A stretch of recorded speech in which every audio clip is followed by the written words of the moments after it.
आनन्दमानन्दकरं प्रसन्नं ज्ञानस्वरूपं निजबोधरूपं योगेन्द्रमीड्यं भवरोगवैद्यं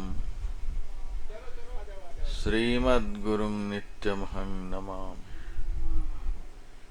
यस्याङ्घ्रिपङ्कजपरागपरप्रभावाद् भूत्वा कृतिमतां श्रुतिमाचरामि तं सद्गुरुं सततसर्वसुखं सदग्र्यं वन्दे सदा विमलबोधघनं विचित्रम्। वन्दो गुरुपदकन्दकृपा सिन्धु नररूपहरि महामोहतमपुञ्ज जासु वचन रविकर्णिकर। मेरा मुझ में कुछ नहीं, जो कुछ है सब तोर, तेरा तुझको सौंपते क्या लागेगा मोर।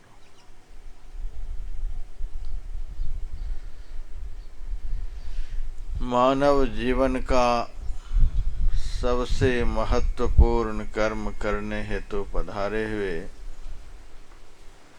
धर्म प्रेमी सज्जनों, माताओं तथा बहनों,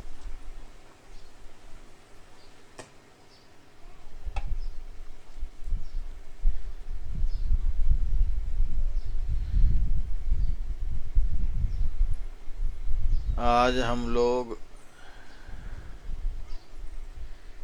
इस स्थान पर ऐसे कर्म करने के लिए आए हैं जो कर्म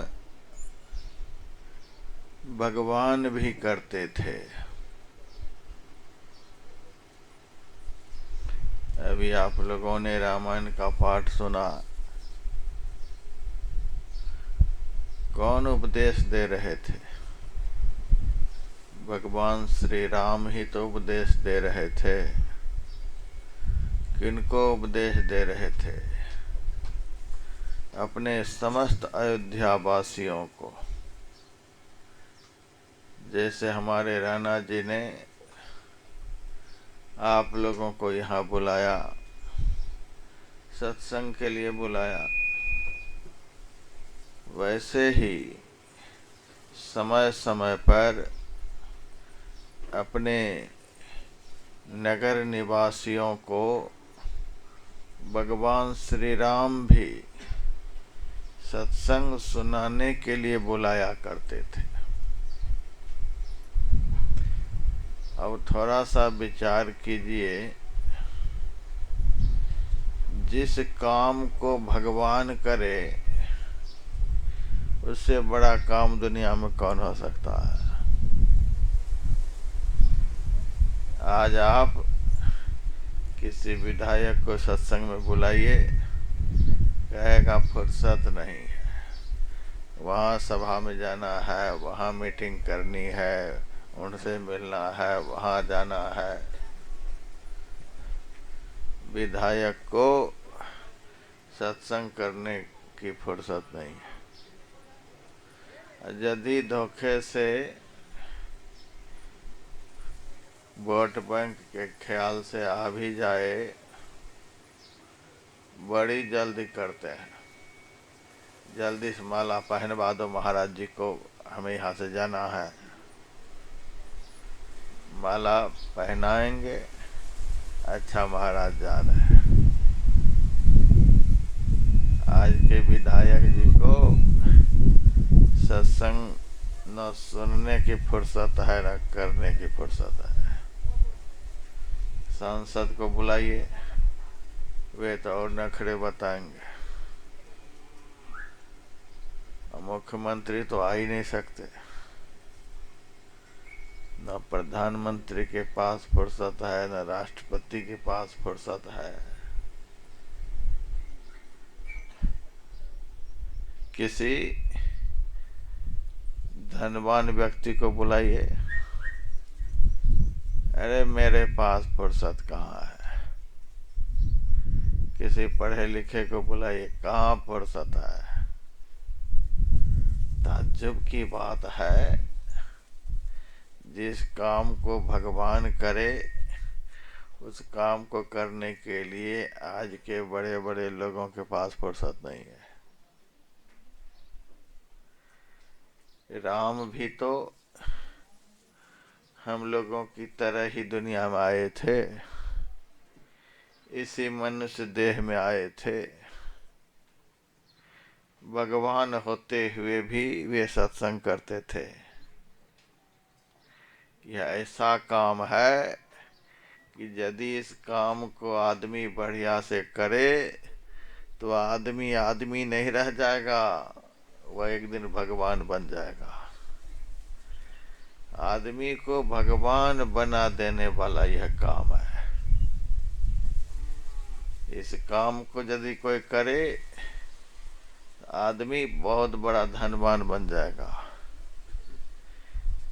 यह काम यदि कोई करे तो बहुत बड़ा विद्वान बन जाएगा।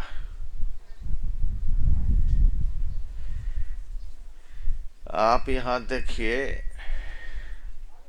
सुरेंद्र सिंह जी आए हुए हैं, माल देवता से अपने पोता को गोद में लेकर बैठे हुए हैं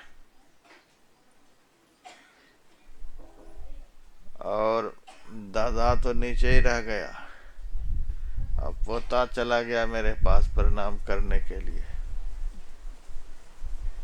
और जो मेरे पास थे उन्होंने देखा होगा जमीन पर लेट करके साष्टांग प्रणाम इन्होंने किया है। यह संस्कार की बात है। यदि ये अपने दादाजी को सत्संग सुनने के लिए जाते हुए नहीं देखते, सत्संग करते हुए नहीं देखते, साधु संत महात्माओं को आदर करते हुए नहीं देखते, तो आज इस 5 साल के बच्चे के अंदर इतना अच्छा संस्कार कहाँ से आता। आज नदियों में जाकर के देखिए, बहुत लोग अपने बच्चे को ले जाकर के स्नान करवा रहे हैं, और उसी रास्ते से हम आते हैं जाते हैं, कोई मतलब नहीं है उन बड़े बड़े लोग हैं, बहुत बढ़िया बढ़िया गाड़ी लेकर के स्नान करने के लिए जाते हैं। कोई बकरे काट रहे हैं, कोई मुर्गे काट रहे हैं, कोई मछली पकड़ रहे हैं, कोई कुछ काट रहे हैं, काट ही रहे हैं। जो दूसरे को काट रहे हैं वे समाज को क्या दे सकते हैं, समाज को क्या बना सकते हैं, और अपने घर के बच्चों को क्या संस्कार दे सकते हैं। यह कैसा कर्म है जिस कर्म को आप लोग कर रहे हैं, किस कर्म के करने से आपका तो संस्कार बनेगा ही, आपके घर के छोटे छोटे बच्चों का भी ऐसा संस्कार बन जाएगा कि आप देख देख करके तृप्त हो जाएंगे, समाज भी देखेगा। और मैंने पूछा, तुम्हारे घर में कोई मीट भी खाता है? बताया, हमारे घर में कोई भी गंदा भोजन नहीं करता। छोटा सा बालक बोल रहा है, हमारे घर में कोई भी गंदा खाना नहीं खाता, गंदा भोजन नहीं करता। अब बताइए यह कौन सा संस्कार है। यदि अपने दादा की गोद में बैठकर ये शुरू से सत्संग नहीं सुने होते तो आज इनके जीवन में ऐसा संस्कार कहाँ से आता। आज बड़े बड़े पढ़े लिखे लोगों को देखिए, क्या नहीं खा रहा है, क्या नहीं पी रहा है, क्या नहीं कर रहा है, और 5 साल के बच्चे इस सत्संग के संस्कार के कारण ऐसे संस्कारवान बन रहे हैं जो अभी से कहते हैं हमारे घर के लोग कोई गंदी चीज नहीं खाते हैं, न गंदी चीज कोई पीते हैं, न गंदा काम कोई करते हैं। छोटा सा बालक बोल रहा है, और ऐसा बालक इस क्षेत्र में एक नहीं है, बहुत है। देखिए बसंत सिंह जी के बगल में उनका पोता है, यह भी ऐसा ही बनेगा। ये देखिए सुरेंद्र जी का लड़का यहाँ सामने बैठा है, मेरे पास दूध पहुँचाने के लिए चला जाता है। ये देखिए गंभीर सिंह की गोद में भी है। और इस क्षेत्र में बहुत बच्चे हैं, कुछ नहीं खाते हैं न कुछ पीते हैं। यह संस्कार कहाँ से आया? यदि इनके माता पिता शुरू से ही आश्रम में नहीं आते, आश्रम में आकर सत्संग नहीं करते, सत्संग वचनों को नहीं सुनते, तो आज उनके बच्चे क्या बनते? कोई भी चाहते हैं मेरे बच्चे संस्कारहीन हो जाएं, मेरे बच्चे राक्षस हो जाएं, मेरे बच्चे माता पिता को दुख देने वाले बन जाएं? कोई नहीं। कैसा संस्कार है, किसी के घर में शादी होने वाली होती है, महाराज एक दिन सत्संग कर दो। किसी का नया घर बनता है, महाराज पहले सत्संग कर दो। भले ही जंगल में घर है, दुर्गम स्थान पर घर है, जैसा तैसा घर है, जैसी तैसी सड़क है, जैसी तैसी व्यवस्था है, लेकिन सब कुछ तो जैसा तैसा है, लेकिन कर्म बहुत ऊंचा है, कर्म बहुत महान है। इसीलिए आज मैंने रामायण से ऐसा पाठ करवाया है। यह इतना महान कर्म है कि भगवान श्री राम सारी प्रजाओं को बिठा करके करते थे। उनको कितना आनंद आता होगा। भगवान श्री राम जब गुरु वशिष्ठ जी होते थे तो उनके मुखारविंद से सत्संग वचन सुनते थे। वेद पुराण वशिष्ठ बखानहि, सुनहि राम यद्यपि सब जानहि। भगवान को जानने के लिए क्या बाकी है? जो सब कुछ जानते हैं उन्हीं को तो भगवान कहते हैं। सब कुछ को जानते हुए भी भगवान संत को इतना आदर देते थे, संत का इतना सम्मान करते थे कि वेद पुराण वशिष्ठ बखानहि, सुनहि राम यद्यपि सब जानहि।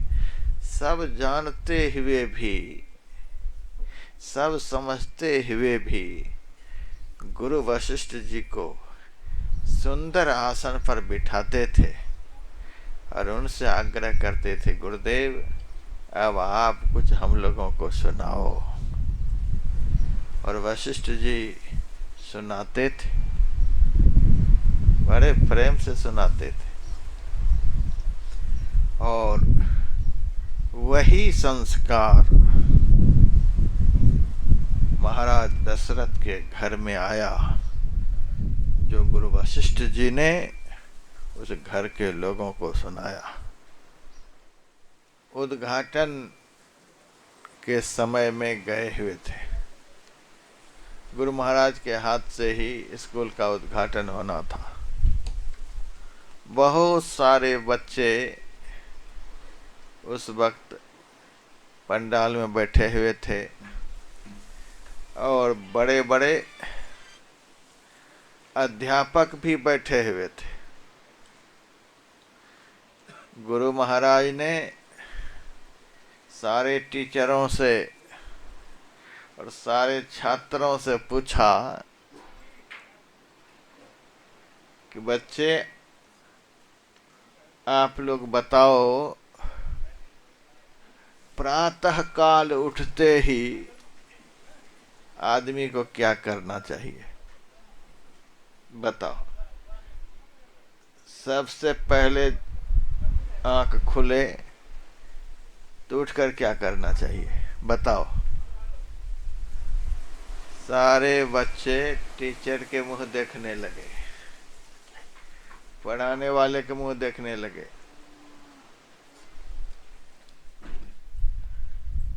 और पढ़ाने वाले स्कूल की तरफ देखने लगे। स्कूल अब किसको देखे? स्कूल तो जड़ है, स्कूल की तरफ देख रहे हैं। उस दिन पश्चाताप कर रहे हैं कि हाय, यदि संत के पास जाते, संत के वचनों को सुनते, सत्संग करते, तो आज मास्टर होते हुए भी, शिक्षक होते हुए भी स्कूल की तरफ नहीं देखते। और आज हमारे बच्चे हमारी तरफ नहीं देखते। बच्चे क्यों देख रहे थे? शिक्षक महोदय आपने क्या पढ़ाया कि हम जवाब नहीं दे पा रहे हैं। एक साधु पूछ रहे हैं कि प्रातः काल होते ही आदमी को क्या करना चाहिए। हम कुछ भी जवाब नहीं दे पा रहे हैं और आप लोग भी जवाब नहीं दे पा रहे हैं। सब चुप हो गए। गुरु महाराज ने कहा, मैं इस स्कूल का क्या उद्घाटन करूं? जिस स्कूल के टीचर को क्या करना चाहिए आदमी को यह ज्ञान नहीं है, और जिस स्कूल के छात्रों को सुबह सुबह उठते ही क्या करना चाहिए यह ज्ञान नहीं है, उस स्कूल का हम क्या उद्घाटन करेंगे? सारे लोग हाथ जोड़कर खड़े हो गए। महाराज जी, अब आप बताइए कि प्रातः काल उठते ही क्या करना चाहिए। गुरु महाराज ने कहा, इस स्कूल में रामायण की पुस्तक है। रामायण तो महाराज जी नहीं है। गुरु महाराज ने कहा, इस स्कूल में महाभारत है। महाभारत तो नहीं है। भागवत है तो भागवत नहीं है। गीता है तो गीता नहीं है। भारत के स्कूल में, भारत के कॉलेज में, भारत के यूनिवर्सिटियों में भारत के पवित्र ग्रंथ नहीं होगा तो टीचर में संस्कार कौन सा आएगा? और वे बच्चों को क्या पढ़ाएगा? तो आज के बच्चे संस्कारहीन होते चले जा रहे हैं। लेकिन मैंने पहले सुनाया कि यहाँ छोटे छोटे बच्चे हैं और कैसे संस्कार लेकर के बैठे हैं। मेरे को दंड के समान गिर करके प्रणाम किया 5 साल का लड़का। मैंने सत्संग में सुनाया है सबको, इसीलिए सारे बच्चे सुन करके आचरण करके दिखाने लग गए। गुरु महाराज ने कहा, सुनो, सबको सुबह में उठते ही क्या करना चाहिए?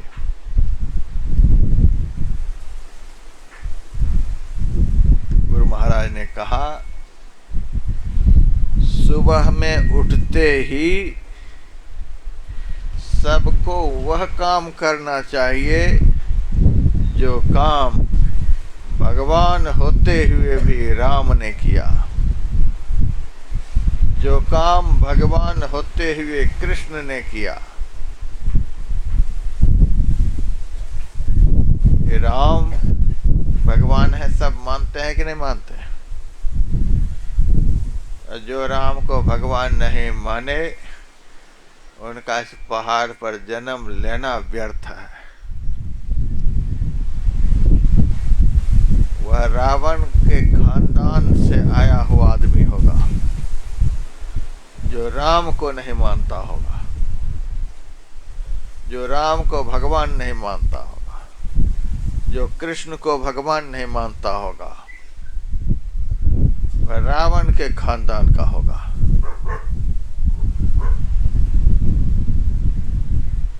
तो राम भगवान थे, कृष्ण भगवान थे। अब भगवान होते हुए भी सुबह होते ही क्या करते थे?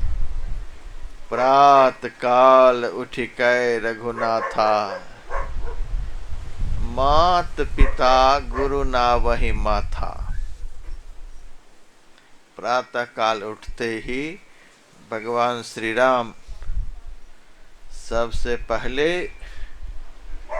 अपनी माँ के पास जाते थे, माँ के चरणों पर माथा रख करके प्रणाम करते थे। उसके बाद पिताजी के पास जाते थे, पिताजी के चरणों पर माथा रखकर प्रणाम करते थे। उसके बाद गुरु वशिष्ठ जी के पास जाते थे, गुरु वशिष्ठ जी के चरणों पर माथा रखकर प्रणाम करते थे। राम को प्रणाम करने के लिए जाते हुए देखते थे लक्ष्मण जी, भरत जी, शत्रुघ्न जी, ये सब भी जाते थे। और भी अयोध्या के छोटे छोटे बच्चे जाते थे कि राम कहाँ जा रहे हैं। तो सब जा करके माता पिता और गुरु को चरणों पर माथा रखकर प्रणाम करते थे। उसके बाद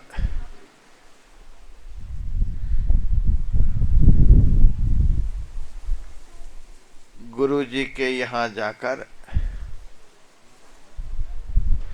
गुरु जी की सब तरह से सेवा भी करते थे। गुरु जी जो पढ़ाते थे सो पढ़ते थे, जो सुनाते थे सो सुनते थे,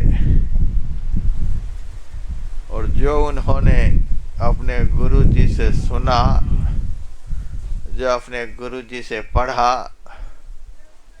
वही अपने अयोध्या वासियों को भी सुनाया, वही अयोध्या वासियों को पढ़ाया।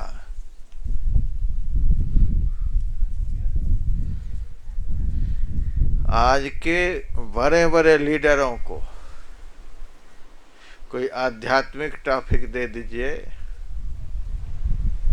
तो कुछ नहीं बता पाएंगे, कुछ नहीं सुना पाएंगे।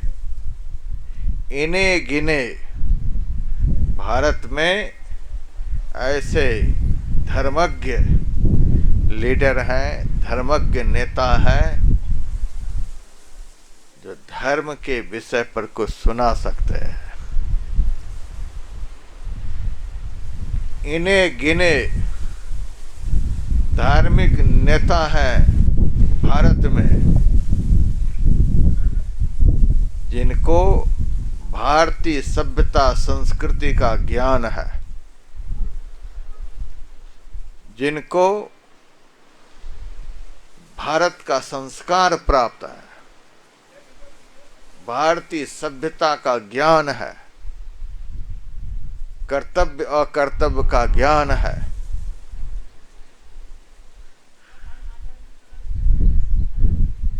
नहीं तो देखिए बड़े बड़े लीडर क्या नहीं खाते हैं, क्या नहीं करते हैं, क्या नहीं बोलते हैं। कोई ऐसा कर्म नहीं जो नहीं करते हैं। जिनको भारतीय सभ्यता संस्कृति का ज्ञान है, वही भारतीय सभ्यता संस्कृति का पालन कर सकता है। राम में वह ज्ञान आया संत से, वेद पुराण वशिष्ठ बखानहि, सुनहि राम यद्यपि सब जानहि। उन्होंने संतों के पास जाकर के सुना और फिर समस्त अयोध्या वासियों को सुनाया। क्या सुनाया अयोध्या वासियों को? बड़े भाग मानुष तन पावा, सुर दुर्लभ सब ग्रंथन ही गावा, साधन धाम मोक्ष कर द्वारा, पाइन जही परलोक समारा, सो परत्र दुख पावई, सिर धुनि धुनि पछताए, काल ही कर्म ही ईश्वर ही मिथ्या दोष लगाए। ताज्जुब की बात है कि भगवान श्री राम राजा के पद पर हैं और कितना सुंदर समाज को उपदेश दे रहे हैं। इलेक्शन लड़ने के लिए किसी को नहीं कहा, किसी से वोट भी नहीं मांगा, किसी से कुछ लेने देने की बात नहीं की। कितना सुंदर उपदेश राजा होते हुए भी राम ने समाज को दिया है। ऐसा ही उपदेश राजा को देना चाहिए, तब राम राज्य की स्थापना होगी। आज भगवान श्री राम के जन्म पर जुलूस निकाला जाता है, तो इसी देश के रहने वाले पत्थर फेंकते हैं और वोट के भूखे इस भारत के लीडर पत्थर मारने वाले को प्रोत्साहित करते हैं। यदि भारत के लीडर प्रोत्साहित नहीं करे तो वे दुष्ट राक्षस लोग राम के भक्तों पर पत्थर नहीं फेंक सकते। उत्तर प्रदेश में कहाँ किसी की हिम्मत हुई कि पत्थर फेंक दे? वहां के लीडर राम भक्त हैं। आसाम में कहाँ कोई पत्थर फेंक सकते हैं? उत्तराखंड में कहाँ कोई पत्थर फेंक सकते हैं? जहाँ के राजा धार्मिक होंगे, जहाँ के राजा में धर्म का संस्कार होगा, जहाँ के राजा राम को जानने वाले होंगे कि राम कौन थे, वहाँ के राजा ऐसे संस्कारवान होंगे कि वहाँ कोई भी अशुभ आचरण हो नहीं सकता है। कितने गौरव की बात है। लेकिन आज वोट के लालच में, पैसा और सत्ता के लालच में सब कर्म करने के लिए हमारे हिंदू लीडर तैयार है। मुंह देखने से भी पाप लगता है जो हिंदू धर्म के विरोधी होकर के, भारतीय सभ्यता संस्कृति के विरोधी होकर के यहाँ पर जीते हैं। तो भगवान श्री राम कितना सुंदर राजा होते हुए भी समाज को उपदेश दिया। जब तक समाज संस्कारवान नहीं होगा तब तक समाज में सुख नहीं होगा, शांति नहीं होगी। भगवान ने कहा बड़े भाग मानुष तन पावा। हे अयोध्या वासियों, यह मनुष्य का शरीर जो तुम लोगों को मिला है ऐसे नहीं मिल गया है।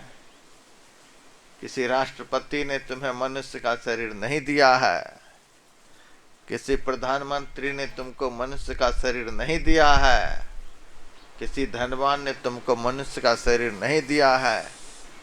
और मैं यह भी कह सकता हूँ किसी माता पिता ने भी आपको मनुष्य का शरीर नहीं दिया है। यह मनुष्य का शरीर परमात्मा को छोड़कर कोई भी नहीं दे सकते। ऐसा यह शरीर है जिसको केवल परमात्मा ही दे सकते। यह कितना बड़ा शरीर है, कितना महत्वपूर्ण शरीर है। जिस शरीर को एकमात्र परमात्मा ही दे सकते हैं, और किस जीव को परमात्मा मनुष्य का शरीर देते हैं? शरीर तो एक खोल है, लेकिन इस खोल के अंदर कौन रहता है? खोल के अंदर हम रहते हैं। जैसे हम लोग इस शरीर को ढकने के लिए कपड़ा पहनते हैं, उसी तरह से आत्मा को छिपाने के लिए, आत्मा को ढकने के लिए यह शरीर रूपी कपड़ा भगवान ने दिया है। आत्मा के लिए यह शरीर कपड़ा है।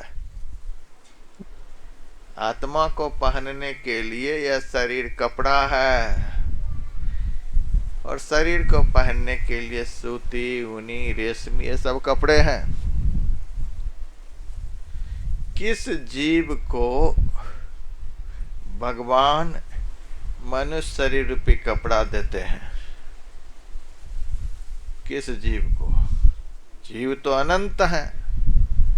गधा के अंदर भी जीव है, बैल के अंदर भी जीव है, कुत्ता के अंदर भी जीव है। अभी कुछ देर पहले देखा ना आप लोग, कितना हटा कटा कुत्ता यहाँ था।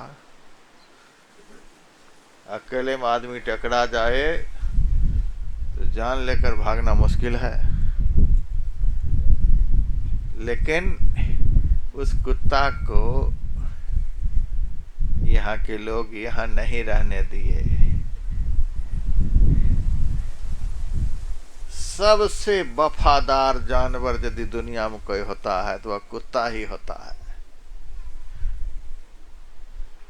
लोग कह देते हैं मैंने कुत्ता पाल लिया। यदि कोई आदमी गलत हो जाता है, कुछ कर देते हैं, कुछ उपकार करते हैं, नहीं सुनता है, तो लोग कह देते हैं मैंने तो ये कुत्ता के लिए ऐसा किया है, ये तो बिल्कुल कुत्ता है। नहीं नहीं, कुत्ता बहुत वफादार जानवर होता है। किसी का उपकार करें और वह उपकार नहीं माने तो सांप की तुलना देना चाहिए। सांप के लिए मैंने ऐसा किया, कितना भी दूध पिलाओ तो सांप के पेट में जाकर के दूध जहर बन जाता है। कितना भी इसको दूध पिलाओ, कितना भी कुछ करो, वह आपको काटेगा ही, डसेगा ही।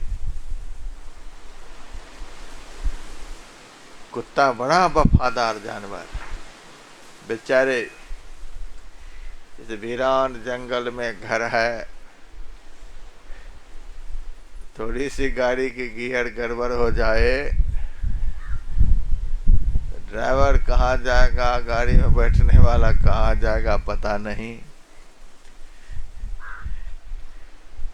ऐसी जगह पर घर है, और इस घर में रहने वालों के लिए तो सुरक्षा भी चाहिए। चारों तरफ बघेरा घूम रहा है। 2-3 दिन पहले सुनने में आया कि अपने आश्रम से ऊपर में इसी आसपास के किसी के बकरे को बघेरा पकड़ लिया और खून चूस लिया।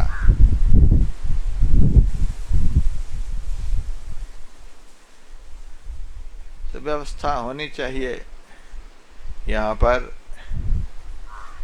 कुत्ता को रखा गया है सुरक्षा के लिए, लेकिन कुत्ता बेचारे को डिस्टर्ब नहीं करे, बांध दिया गया। बेचारे कहीं फंसे पड़े हैं। कुत्ता के अंदर भी जीव है, लेकिन उस जीव के भाग्य में सत्संग नहीं लिखा हुआ है, इसीलिए पकड़ करके उसको कहीं आउट एरिया में बांध दिया गया है। बिल्ली के अंदर भी जीव है, वह भी इधर उधर बैठती रहती है, घर में घूमती रहती है, उसकी भी जरूरत है। हम आश्रम में न कुत्ता पालते न बिल्ली, इसीलिए चूहा का बहुत बोलबाला है। लोग इधर रखते हैं लेकिन हम नहीं रखते। चलो, कोई दे रहा है, कोई खा रहा है, क्या बात है, तुम भी खाओ, उसकी भी जरूरत है। लेकिन बिल्ली के अंदर जो जीव है वह सत्संग नहीं कर सकता। बैठ भी जाएगा तो ऐसे शरीर में वह जीव है कि जिस शरीर में इतनी अज्ञानता भरी हुई है कि बैठने के बाद भी उसको कुछ पल्ले नहीं पड़ेंगे। गधा यहां पर बैठ जाए, उसके अंदर भी जीव है, लेकिन गधा का शरीर ऐसा है, उस शरीर की ऐसी बनावट है, उस शरीर में इतनी अज्ञानता है कि उस अज्ञानमय शरीर में जाते ही जीव अपना ज्ञान को भूल जाता है, उसको कुछ पल्ला नहीं पड़ेगा। यहाँ पर गाय भी बंधी हुई है, वहां भी आवाज जाती होगी, लेकिन वह भी एक शरीर है। उस शरीर में जीव चला जाएगा, कितना भी सुनाया जाएगा उसको कुछ भी ज्ञान नहीं होगा। और इस प्रकार से 84 लाख प्रकार के शरीर हैं। आकर 4,84,000 जोनि भ्रमति है जीव अविनाशी। यह जीव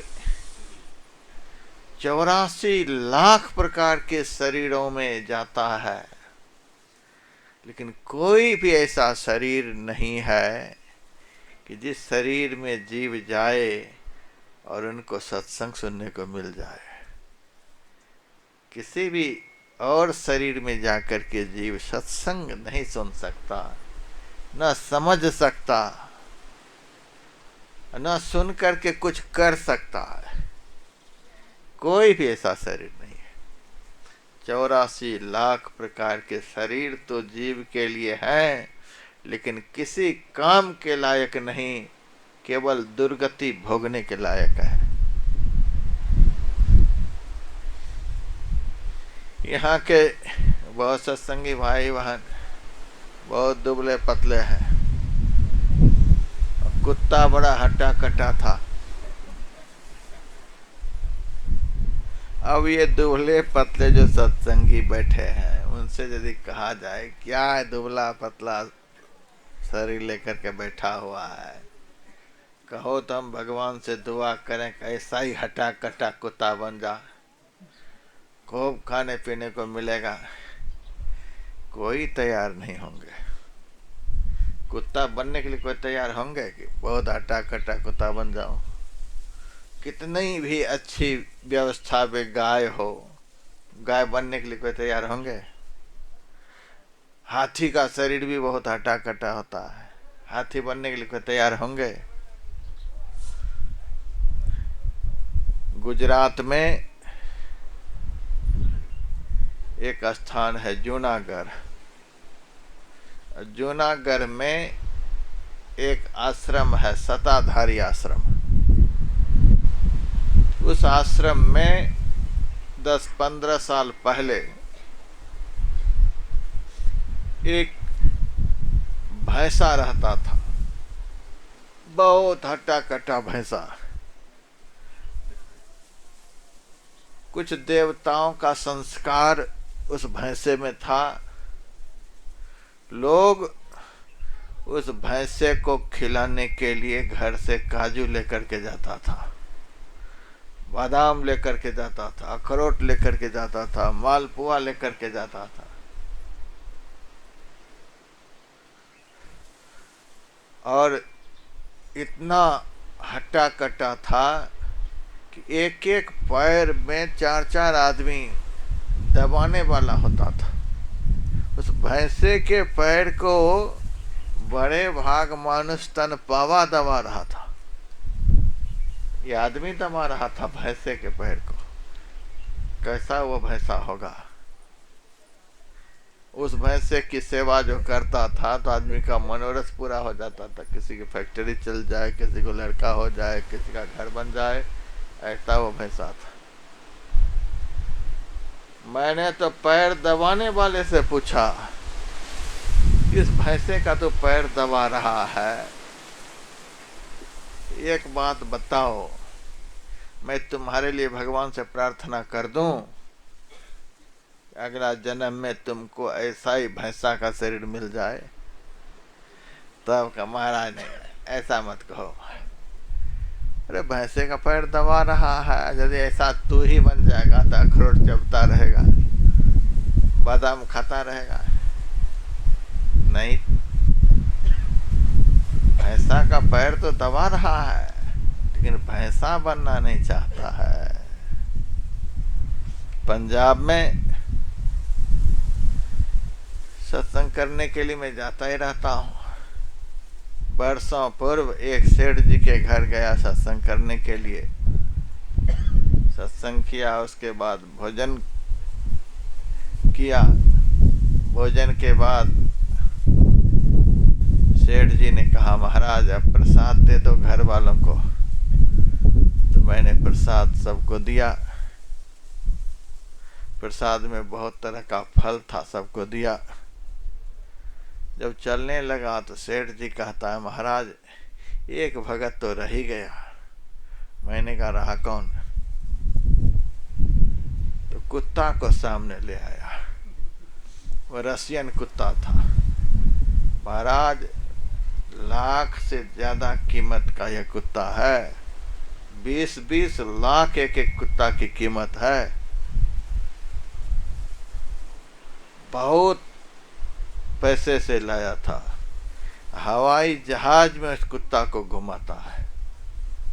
अपना जाता मुंबई तो कुत्ता को भी साथ लेकर जाता। अब बिल्ली के जैसा कुत्ता लगता था, गजब की आंख, गजब का कान, गजब ही था, लाखों का था। और उसको खाने के लिए थाईलैंड से ब्रेड आता था, स्पेशल ब्रेड। महाराज इसको भी दे दो कुछ। मैंने कहा, इस भगत को क्या दूं? केला खाएगा? कहा केला तो नहीं खाएगा। तो घर में मालपुआ बना हुआ था, मालपुआ ले आया। कहा, महाराज यह दे दो। थाईलैंड का ब्रेड खा खा करके वह कुत्ता इतना तृप्त हो रखा था कि मालपुआ उनके सामने में रखा तो सूंघ करके चला गया, खाया नहीं। यहाँ यदि मालपुआ सामने रख दें तो कोई सूंघ करके जाएंगे? थाली में नहीं टिकने देंगे। अब देखो उस कुत्ते की नसीब को देखो, मालपुआ नहीं सुहा रहा है। लुधियाना रेलवे स्टेशन पर मैंने देखा, ऐसा ही कुत्ता वाला कोई कुत्ता को टहला रहा था, खूब फर्स्ट क्लास ब्रेड खिला रहा है। कुत्ता एक ब्रेड में से थोड़ा सा खा ले, बाकी छोड़ दे, थोड़ा खा ले बाकी छोड़ दे। उस कुत्ता का जूठा ब्रेड रेलवे स्टेशन के आसपास में रहने वाले गरीब के बच्चे पीछे पीछे जा रहा है और वह जूठा ब्रेड उठा उठा करके खा रहा है। कुत्ता का जूठा ब्रेड मनुष्य खा रहा है। ऐसी गरीबी हालत में है। कुछ ऐसा कर्म किया होगा उस पिछले जन्म में वह कुत्ता, जो कुत्ता के शरीर में इतना भोग भोग रहा है। थाईलैंड का ब्रेड मिल रहा है, मालपुआ नहीं सुहा रहा है। तो मैंने कुत्ता का जूठा खाने वाला गरीब घर का जो बच्चा था उससे कहा कि तू कुत्ता का जूठा खा रहा है, तुम्हारे लिए भगवान से प्रार्थना करूं कि तू ऐसा एक भाग्यवान कुत्ता बन जा, ब्रेड नहीं सुहाएगा, मालपुआ नहीं सुहाएगा। नहीं नहीं महाराज, नहीं नहीं। खप्पर लेकर के चौराहे पर भीख मांगना पसंद है, लेकिन थाईलैंड का ब्रेड खाने वाला कुत्ता बनना पसंद नहीं है।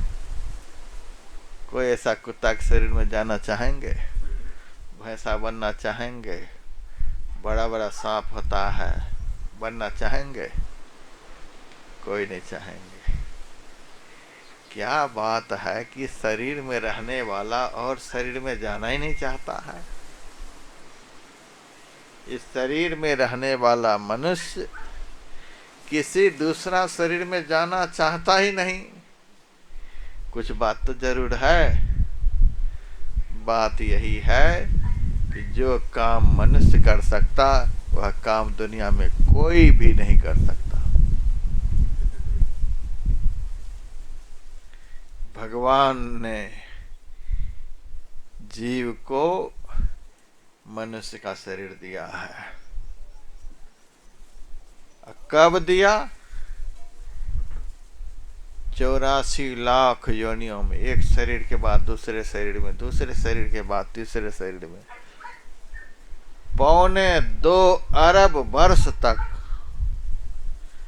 जब एक शरीर से दूसरे शरीर में, अर्थात गधा से कुत्ता में, कुत्ता से बैल में, बैल से सुअर में, सुअर से छिपकली में, ऐसे घूमते घूमते घूमते, धक्के खाते खाते, दुख भोगते भोगते जब जीव परेशान परेशान हो गया, तब भगवान को दया आ गई। कब हो कि करी करुणा नर देही। भगवान को बड़ी दया आ गई। आहा, इस जीव ने बड़ा दुख भोगा है, 84 लाख योनियों में बड़ा कष्ट उठाया है। अब इस जीव को एक बार मौका दे दो। मौका दिया है भगवान ने। एक बार इस जीव को मौका दे देता हूं, अपना कल्याण कर ले, अपना उद्धार कर ले, सारे दुखों से छूट जाए। भगवान यदि हमको यह शरीर दिए होते तो हम अपना कल्याण कर लिए होते। यह कल्याण करने वाला शरीर है। देवता तरसते हैं और वह शरीर हम लोगों को मिला है। देवता तरस रहे हैं कि एकमात्र जीव का कल्याण इस मनुष्य शरीर से ही हो सकता है और किसी शरीर से नहीं हो सकता है। तो किस काम के लिए भगवान ने यह शरीर दिया? जो काम अभी आप लोग कर रहे हैं, इसी काम के लिए। और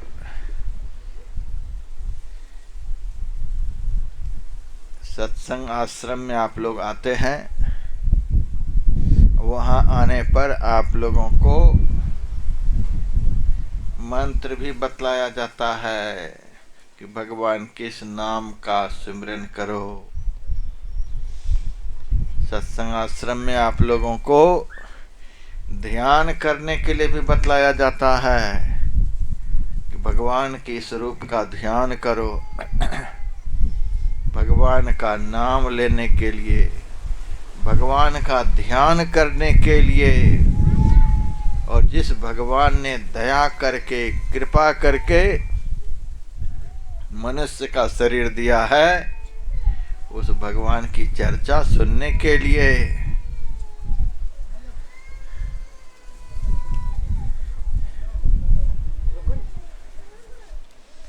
यह काम किसी और शरीर से हो सकता है? भगवान का नाम मनुष्य शरीर में रहने वाला जीव छोड़कर कोई ले सकता है? भगवान का भजन मनुष्य को छोड़कर और कोई कर सकता है? भगवान की चर्चा मनुष्य शरीर में रहने वाला जीव को छोड़कर और कोई सुन सकता है? यही काम करने के लिए भगवान ने मनुष्य का शरीर दिया। और यदि इस काम को हम नहीं कर सके, यही काम करने के लिए शरीर दिया है, और यही काम यदि नहीं कर सके तो भगवान ने फिर यह भी कह दिया कि बिना भजन किए ही यदि शरीर हाथ से निकल गया तो एक न एक दिन तो निकलेगा ही। कितने साल जिएंगे? 100 साल से ज़्यादा तो अब कोई जी नहीं सकते। बहुत लोग 50 साल के हो चुके हैं, 60 साल के हो चुके हैं, 70 साल के हो चुके हैं, 80 साल के हो चुके हैं, बहुत कम उम्र के भी हैं। शरीर तो एक दिन छूटेगा। बिना सत्संग किए, बिना भजन किए, बिना भगवान का नाम लिए यह शरीर छूट गया, फिर कहाँ जाएंगे? तो जहां से भटकते भटकते मनुष्य शरीर में आए हैं, फिर उधर ही चले जाएंगे। फिर से रास्ता वही शुरू हो जाएगा, वही गधा, वही कुत्ता, वही बैल, वही सुअर। नहीं चाहते हुए भी यदि इस शरीर में आकर के ध्यान, भजन, सत्संग नहीं कर सके, फिर वही चक्कर शुरू हो जाएगा। 184 भरम के पौ पर अटके आए, अब की पासा ना पड़े, फिर 84 जाए। 84 लाख योनियों में भटकते भटकते जब महा दुखी हो गए, तब भगवान ने जीव को मनुष्य का शरीर दे दिया, और यही काम करने के लिए दिया जो काम अभी आप लोग कर रहे हैं। और इसी काम को करते रहेंगे तो भगवान खुश हो जाएंगे। बहुत अच्छा आदमी है, चलो एक मौका और दे देते हैं, फिर मनुष्य का शरीर दे देंगे। फिर आगे भी सत्संग, भजन, ध्यान करते रहेंगे तो भगवान सोचेंगे जिस काम के लिए मनुष्य बनाया इसको वह काम यह कर रहा है, चलो एक बार और दो। जिस काम के लिए भगवान ने आपको मनुष्य बनाया है, उस काम को यदि आप करते रहेंगे तो यह मौका मिलता ही रहेगा, बारंबार मौका मिलता रहेगा।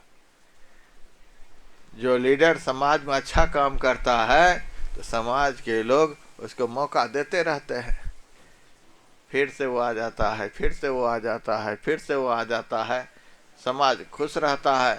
उसी तरह से जिस काम के लिए भगवान ने आपको मनुष्य का शरीर दिया है, वह काम आप करते रहेंगे तो भगवान आपके ऊपर खुश रहेंगे, आपको मौका देते रहेंगे, मौका देते रहेंगे। और बारंबार यदि भगवान खुश हो करके मनुष्य शरीर देते रहेंगे और आप भगवान के बताए रास्ते पर चलते रहेंगे, तो एक दिन भगवान आपको अपने धाम में बुला लेंगे। ये बहुत अच्छा आदमी है। जब जब मैंने इनको मनुष्य बनाया तब तब इन्होंने कोई बुरा काम नहीं किया, यह तो मेरे घर में रहने के काबिल है। जो बहुत स्पेशल आदमी होता है, बहुत विश्वास पात्र होता है, उसी को प्रधानमंत्री अपने पास रखते हैं, उसी को राष्ट्रपति अपने पास रखते हैं। नंबर 1 के फोर्स जो होते हैं, पुलिस जो होती है, नंबर 1 के जो आदमी होते हैं, चुन करके बड़े बड़े लीडर अपने पास में रखते हैं। जैसे तैसे को नहीं रख लेंगे कि पता नहीं कब कौन खतरा पैदा कर दे। उसी तरह से भगवान के बताए हुए रास्ते पर जो जीव सदैव चलते रहते हैं, उस जीव के ऊपर भगवान का विश्वास रहता है, भरोसा रहता है। यह जीव सच्चा जीव है, इसको मैंने जिस लिए मानव बनाया वह काम सारे जीवन किया। दूसरी बार भी मनुष्य का शरीर दिया तो भी उसमें सच्चा काम किया। ये बारंबार सच्चा मार्ग पर चलता है, सच्चा काम करता है, या तो मेरे घर में रहने के लायक ही है, मेरे पास ही रहने के काबिल है, तो भगवान अपने पास बुला लेते हैं। अब भगवान के पास में जो जीव चला जाता है तो दुनिया में और किसी के पास में जाने वाला तो फिर लौट फिर करके अपना घर आ जाता है, और भगवान के पास जो जीव चला जाता है वह सब दिन भगवान के पास ही रह जाता है। सतगुरु महाराज की जय। फिर इस दुखमय संसार में कभी नहीं आता है। तो भगवान ने दया करके, कृपा करके हम लोगों को मनुष्य बनाया है, और जो काम अभी आप लोग कर रहे हैं उसी काम के लिए मनुष्य बनाया है। लेकिन आज के लोग इन बातों को समझने के लिए तैयार नहीं, तो अभी समझने के लिए तैयार नहीं है तो आगे बढ़िया से समझ जाएंगे। जिस दिन मनुष्य शरीर हाथ से निकल जाएगा उस दिन बढ़िया से समझ लेंगे। एक गड़रिया अपनी भेड़ को, अपनी बकरियों को चारा चुगाने के लिए जंगल जा रहा था। रास्ते में एक चमकता हुआ पत्थर जमीन में गड़ा हुआ दिखलाई दिया। गड़रिया के मन में हुआ ये पत्थर बहुत चमक रहा है, एक बार निकाल करके देखूं। पैर के अंगूठे से ठोकर लगाया, पत्थर नहीं निकला। डंडे से कुरेदा तो भी पत्थर नहीं निकला। जेब में चाकू थी, चाकू से खोद करके निकाल लिया। वह चमचम चमक रहा था। उसको बढ़िया से साफ करके देखा, उसमें छेद भी था। छेद में धागा घुसाया और सबसे आगे आगे जो भेड़ चल रही थी उसके गला में पहना दिया। अब भेड़ को क्या पता ये बहुत कीमती पत्थर है, लटका दिया तो वो चल रहा है। कुछ दूर आगे गया, सामने से एक जौहरी आ रहा था। जौहरी ने देखा ये तो कमाल हो गया।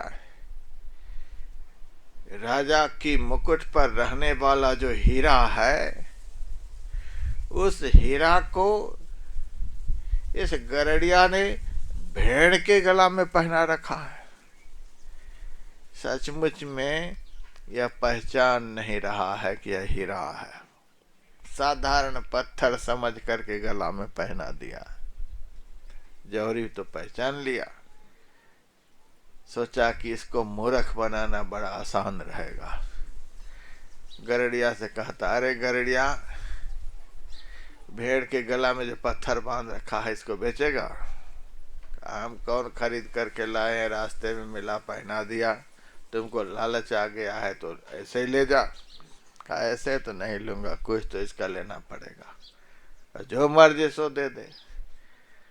तो जौहरी ने जेब से 5 रुपए निकाल कर गड़रिया के हाथ में रख दिया। गड़रिया तो इतने में ही खुश हो गया है, ऐसा मूर्ख आदमी पत्थर के 5 रुपए दे रहे हैं, बड़ा खुश हो गया।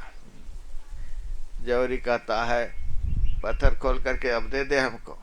तो अपने से खोल ले। जौहरी भेड़ के गले से पत्थर को खोल करके अपने हाथ में लिया और देखने लगा सही में हीरा है कि नहीं है। देखते देखते संयोग से उसका हाथ थोड़ा सा हिल गया, और हाथ के हिलने से वह पत्थर नीचे गिर गया। नीचे गिरते ही उसके हजारों टुकड़े हो गए। अब तो उनके मन में बड़ा पश्चाताप हुआ कि इस गड़रिया को मूर्ख बना करके हमने 5 रुपए में हीरा ले लिया, लेकिन मेरा कर्म ऐसा फूटा हुआ जैसे हीरे के हजारों टुकड़े हो गए। पश्चाताप करने लगा। उसी वक्त उस हीरे के टुकड़े से आवाज आई, अरे जौहरी, इस गड़रिया ने हमको पैरों से ठोकर मारा तो भी हमको कोई दुख नहीं हुआ, क्योंकि यह मुझे नहीं जानता था, हमारी कीमत को नहीं पहचानता था। डंडे से कुरेदा तो भी तकलीफ नहीं हुई, चाकू से खोद करके निकाल लिया तो भी तकलीफ नहीं हुई। राजा की मुकुट पर मैं रहने वाला हूँ और उसको इन्होंने भेड़ के गले में पहना दिया तो भी हमको तकलीफ नहीं हुई, क्योंकि यह हमारी कीमत को नहीं जानता था, हमको पहचानता नहीं था। लेकिन जौहरी, तू तो हमारी कीमत को जानता था, तू तो हमको पहचानता था। तू जो हमारी कीमत को जानता हुआ भी इसकी कीमत 5 रुपए लगाया, इससे हमारा हृदय विदीर्ण हो गया। तब जौहरी को बात समझ में आ गई। साधु संत महात्मा कहते हैं, गधा के शरीर में रहने वाला जीव यदि भगवान का भजन नहीं करे, सत्संग नहीं सुने, तो भगवान को कोई तकलीफ नहीं होती। चलो ये गधा क्या जाने भजन को, सत्संग को। बैल के शरीर में रहने वाला, कुत्ता के शरीर में रहने वाला यदि भजन ध्यान सत्संग की बात नहीं करे तो भगवान को कोई तकलीफ नहीं होती है। लेकिन भगवान ने दया करके, कृपा करके देवताओं के लिए भी दुर्लभ ज्ञान से संपन्न मनुष्य का शरीर जीव को दिया है। इस मनुष्य शरीर में रहने वाला जीव यदि भगवान का भजन नहीं करता है, ध्यान नहीं करता है, सत्संग नहीं करता है, तो भगवान का हृदय विदीर्ण हो जाता है और भगवान समझ जाते हैं कि यह पापी जीव मनुष्य शरीर में रहने के लायक नहीं है। फिर से इसको गधा बनाओ, फिर से इसे बैल बनाओ, फिर इससे कुत्ता बना दो। फिर जब गलियों में धक्का खाता रहेगा, ठुकराता रहेगा, सारे दुखों को भोगता रहेगा, तब होश ठिकाने आ जाएंगे। ये मनुष्य शरीर में रहने के काबिल नहीं है। इसीलिए भगवान को आप दुखी नहीं करें, भगवान के हृदय को आप विदीर्ण नहीं करें। इसलिए आप लोग ऐसा काम करें कि भगवान आपके काम को देख करके खुश हो जाएं। नर हो न निराश करो मन को, कुछ काम करो, कुछ काम करो, जग में रहकर कुछ नाम करो। यह जन्म हुआ किस अर्थ हो, समझो जिसमें यह व्यर्थ न हो। नर हो न निराश करो मन को, कुछ काम करो, कुछ काम करो। कुछ ऐसा काम करके दुनिया से जाओ कि भगवान खुश हो जाएं और भगवान बारंबार आपको मनुष्य शरीर देते रहें, ऐसा सुंदर मौका देते रहें और एक दिन आपको भगवान अपने पास बुला करके आपको धन्य बना दें। ऐसा कर्म इस शरीर से आप लोग करते रहें और आप लोग तो कर ही रहे हैं।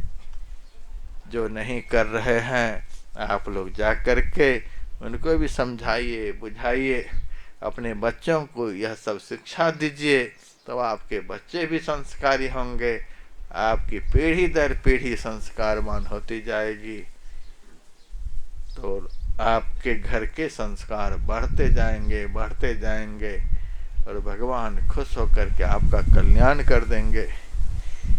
यही सब सुनाने के लिए, यही सब बतलाने के लिए थोड़ी देर का सत्संग कार्यक्रम यहाँ रखा गया।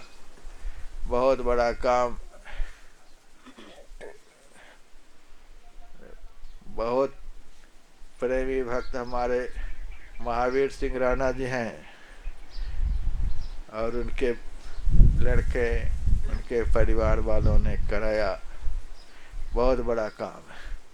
यह काम बड़े बड़े धनवान नहीं करा सकते, बड़े बड़े विद्वान नहीं करा सकते। जिनके ऊपर ईश्वर की, परमात्मा की बड़ी दया होती है, बड़े भाग पाइयो सत्संगा, जिनका बहुत बड़ा भाग्य होता है।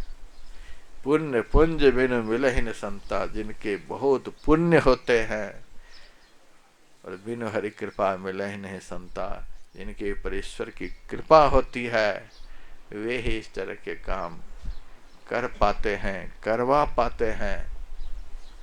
और जिनके ऊपर ईश्वर की दया कृपा होती है, बहुत पुण्य होता है, वे ही भाग्यवान जीव इस कार्यक्रम में भाग ले पाते हैं।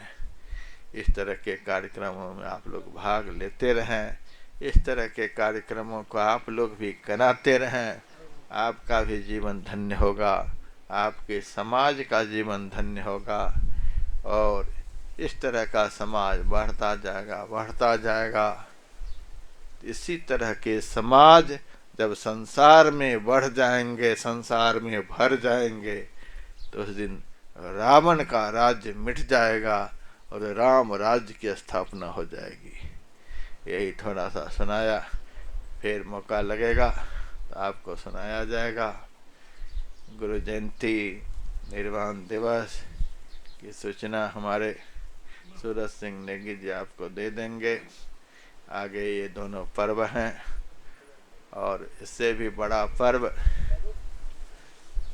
कर्नाटका मैसूर में 8 मई को है।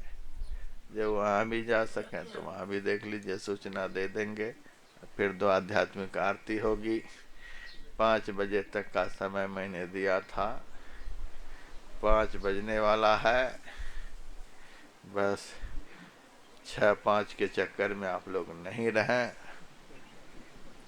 बस अब सूचना सुन करके आरती करें। जय गुरु महाराज। बोलिए प्रेम से।